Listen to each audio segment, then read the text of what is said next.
បាទខ្ញុំបាទសូមអោនកាយគ្រប់និងជម្រាបសួរដល់អស់លោកស្រីនិងនាងកញ្ញា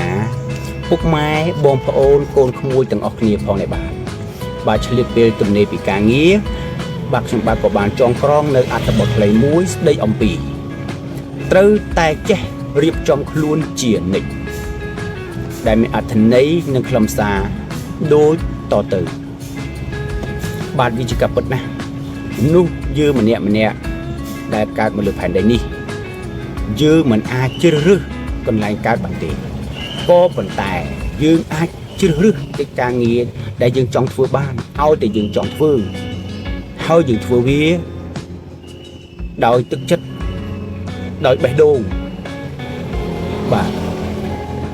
ជាពិសេសបំផុតគឺការចេះរៀបចំតុបតែងខ្លួននេះតែម្ដងមិនថាយើងស្ថិតនៅក្នុងកលៈសៈណានោះទេស្ថានភាពការងារបែបណានោះទេឲ្យតែយើងចេះរៀបចំខ្លួនគឺខ្លួនយើងមើលទៅគឺថាមានតម្លៃមានសេរីសួស្តីបាទសម្រាប់ខ្លួនឯងផងហើយក៏សម្រាប់អ្នកដទៃគឺមើលទៅគឺថាឃើញយើងនឹងគឺវាមានតម្លៃថ្លៃថ្នូរសមរម្យគួរឲ្យគោរពស្រឡាញ់តែម្ដងបើសុបបីតែខ្លួនឯងសក់ស្កូវមិនលាបសក់វែងមិនកាត់ខោអាវស្លៀកឲ្យតែបានសុបបីតែបោកសុបបីតែអ៊ុតក៏មិនមានក៏មិនធ្វើបែកជើងក៏មិនដែលខាត់សារាមិនដែលដោះសម្អាតលាងសាប៊ូឲ្យវាស្អាតបាតសុបបីតែទឹកអប់បាញ់ឲ្យក្អោកខ្លួនបន្តិចក៏គ្មានបាទ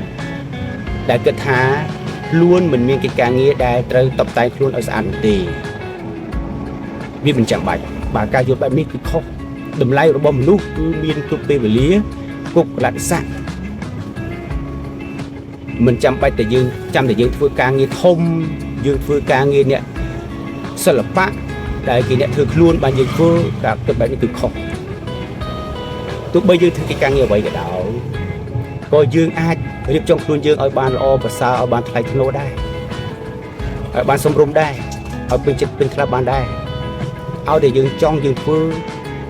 ទៅតាមលទ្ធភាពសមត្ថភាពដែលយើងមានកុំតែយើងចិត្តតែបណ្ដេញបណ្ដោយខ្លួនទៅតាមពេលវេលាទៅតាមវ័យទៅតាមការងារដែរគិតថាវាមិនមានអ្វីជាប្រយោជន៍តើតែមានប្រយោជន៍បើយើងធ្វើអានោះ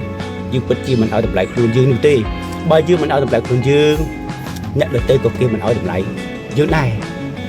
មនុស្សយើងម្នាក់គេមើលតែសម្បកក្រៅយើងទេតែសម្បកក្រៅយើងមើលទៅល្អសមរម្យថ្លៃថ្នូរ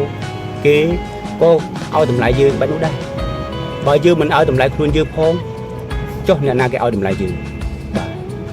បាទជាចុងក្រោយនេះខ្ញុំបាទក៏សូមថ្លែងអំណរគុណយ៉ាងជ្រាលជ្រៅដល់អស់លោកស្រីនិងកញ្ញា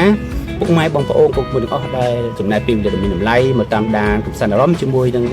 ការបកស្រាយនៅអត្ថបទខ្លីមួយនេះតាមបណ្ដាលរហូតដល់ចប់ហើយសូមជូនពរដល់អស់លោកស្រីនិងកញ្ញា